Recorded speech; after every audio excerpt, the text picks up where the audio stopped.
Good afternoon, Marty. I hope your day is going well. I hope your week went well. If you're playing football tonight, good luck with the football game. Yeah, not much excitement here. Of course, it is only 7 o'clock here, so there shouldn't be much excitement here. Kind of walked to work this morning. I checked the weather to make sure it wasn't going to rain so that I could get home easily. But it's humid out. Holy Toledo's. If I disappear, that means I went to kick the air conditioner back in because I'm kind of sweating and I'm a little bit hot. So, but anyways, I hope you're having a good week.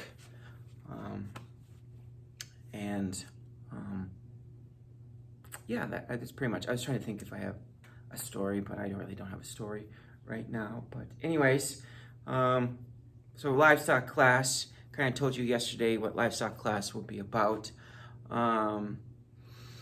Normally we would kick right into, I start out with nutrition, so usually it's ruminant, non-ruminant type stuff, but I thought, you know, it's the second day for you, why not?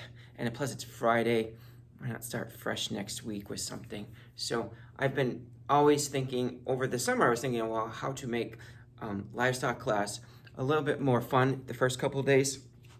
I don't teach livestock production in person until second semester, 5th hour. So I came up with this idea of, my dream livestock farm. What would, kids enrolling in livestock obviously want to like livestock, so that should be something there. But what's their dream livestock? Where if money wasn't an issue, and resources wasn't an issue, kind of one of those things that just lives in your head. My dream livestock farm has changed as I've gotten older here. I think sometimes even like the knowledge that I have learned and the stuff that I know, that okay, yes, dream livestock would be fun, but at the same time, livestock is a lot of time. You gotta think about that. Sometimes when you think about livestock, you go, if you like to travel and you have livestock, you gotta find someone to watch your livestock for you, to feed your livestock, because you can't just throw out, most livestock animals eat. If you throw food out, they'll eat it. So they don't have that up here to turn it off. And so you gotta be careful with that. So, and at the same time, my age, I'm 45. I'm not old, but at the same time, I don't want to start something this late in life with a livestock farm. So my dream livestock farm has really started to change over the last couple of years. And I don't want to call it a safe haven, because it's really not a safe haven. I was trying to think of a title for it, but really what it would be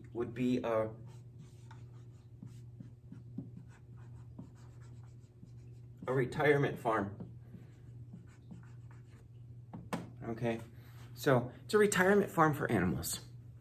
All right, so with you being on a beef farm, so you kind of will probably understand this a little bit, or maybe a whole lot. But my thing is, you get that old cow.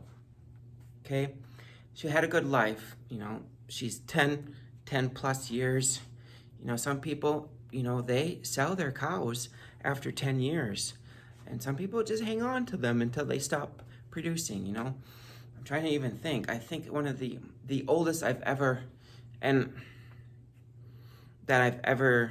heard of a farmer in person. I've heard of cows living to be old, but that's just because of internet and reading newspapers and articles. But a person that I knew had a cow that's 21, still producing. The cow's old.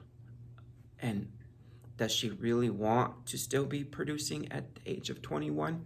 I don't think so. I mean, think of an old lady having babies still. It's not even physically possible. But so my place would be a retirement home. So what would happen is,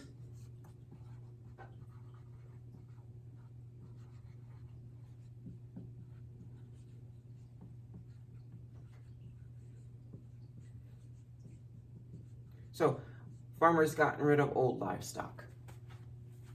Okay, So it can be cattle. So it can be dairy or beef cattle. So, dairy cows, no longer producing.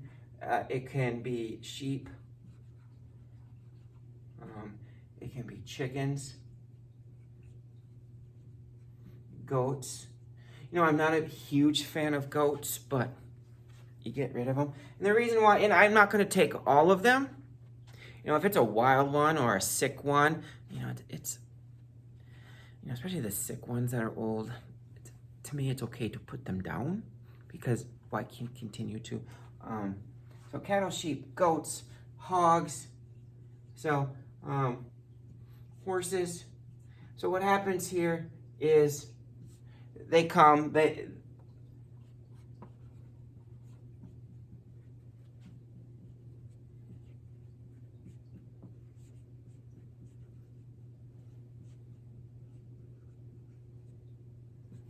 come and they just live the rest of their life out in pasture.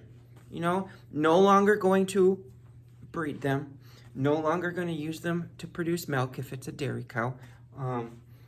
Sheep, of course, sheep, continue to shear them because you have to shear sheep. We were talking with the 8th graders yesterday that sheep need to be sheared. You just can't let wool grow. What will happen is you actually cause a lot of pain for the sheep because that wool will get really thick and heavy and it will pull on their skin. And so just imagine something heavy always pulling on your skin, and eventually the sheep probably won't even walk because wool will continue to grow. So they'll get sheared still, but chickens, no longer, gonna be honest, there's a rooster, you can castrate them. So chickens will always lay eggs. So, but they're not going to be, will I collect the eggs? Sure. But at the same time, not. So they're going to live here and rest of their life on pasture, have a grand old time. I know I was mentioning it yesterday in a class.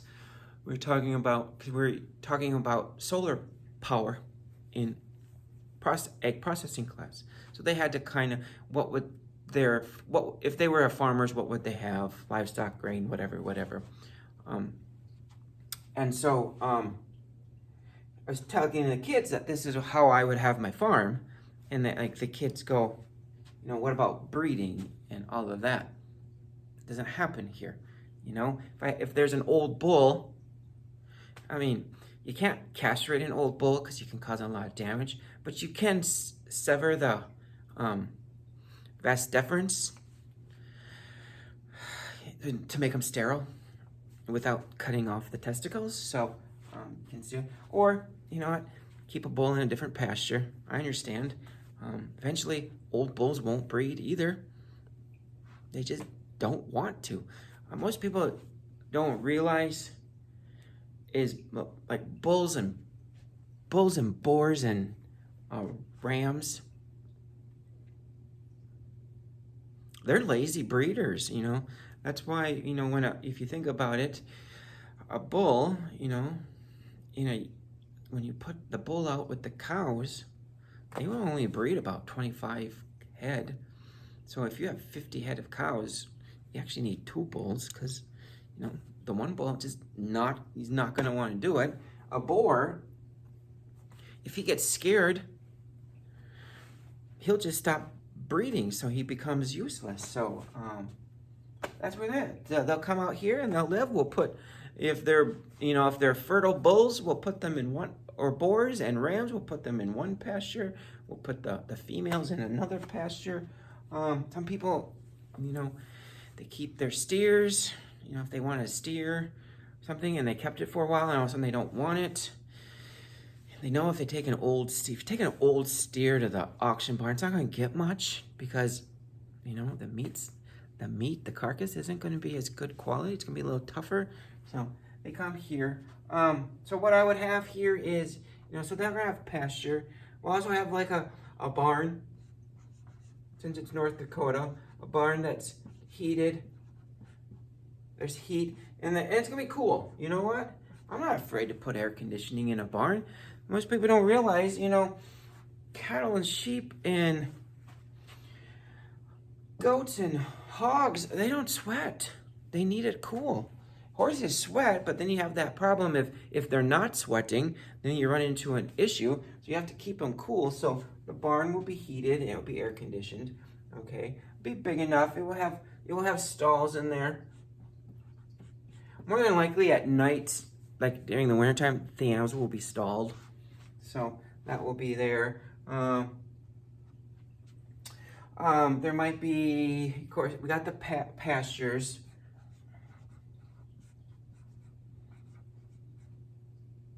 So there will be a female and a male. So I'll keep them separate. Okay. There'll be a coop. There'll be I'm gonna put this over here. Can you still see? Probably can't see what I'm all writing here, but there'll be a coop for chickens to hang out in. Of course, there'll be ducks and turkeys, and so it's basically any type of farm. And I should mention in here, farmers need to get rid of old livestock, orphans. Okay, not all farmers like to take care of orphans. We have those animals that will abandon their young. They come here, you know, I'll bottle feed them. You know, you gotta think about, you gotta bottle feed all those.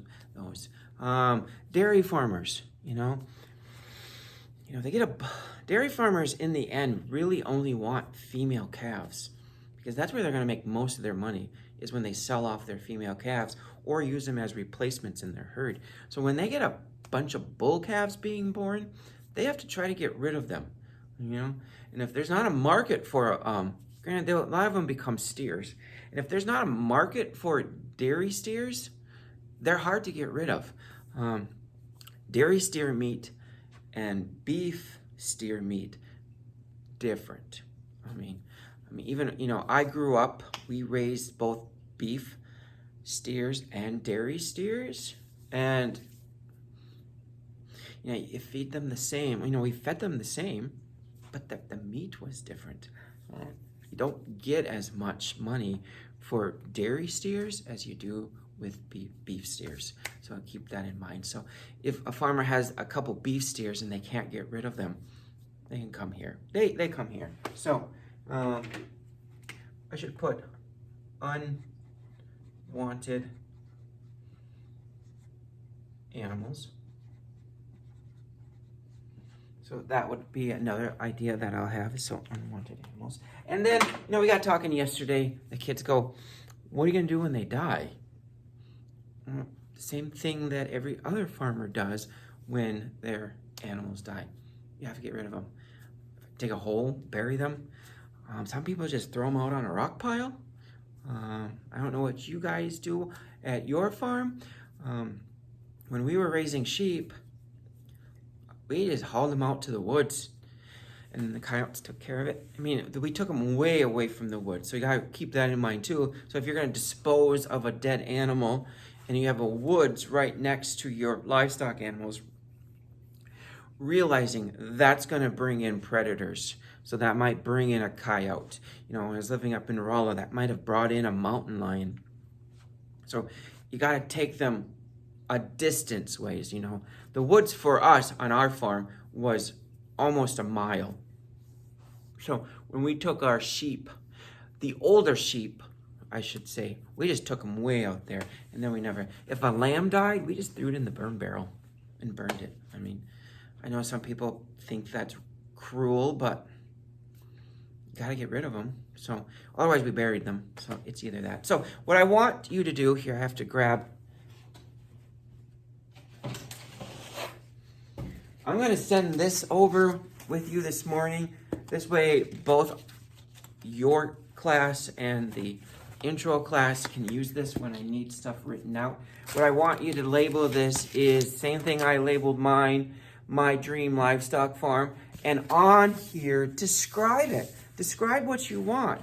You know, for example, if you want hayland, put hayland on here. If you want some crop. Put some cropland. I don't want any of that. I'm just going to buy that for myself. Okay? Because I don't expect to have a lot. You know, I don't expect to have any more than like 25 animals at a time. Okay? There will be a limit. You know, if, for example, you know, if I'm not going to have hundreds of livestock animals running around because I don't want that many, because that's a lot of work, especially if I have a full-time job. So, so I'm going to send this over, and this is like a giant sticky note. So you can just actually stick this on the wall. So if you peel this off, it's sticky here. So you can write this on the wall. So fill this up with, you can write big. So don't just write this small, write it big. You know, I wrote big. And so fill it up, send me a photo of this so that I can put it in the grade book for you. And we'll go from there. So we'll see you on Tuesday. Oh, on Tuesday, make sure you have your hanging thing done, because everyone is doing an activity with the first one. So make sure that the hanger is done. Also, I need a photo of that so that I can put that in the grade book. So you're gonna have a photo of, so that I know that you completed it. And then on Tuesday, you're gonna also get a grade on your first one. So by Tuesday, or even by the end of the day, have the hanger up, or wherever everyone else is hanging theirs. I have no idea where classes are over there because no one's told me. But anyways, I hope you have a great 3-day weekend, and I'll see you in a video on Tuesday.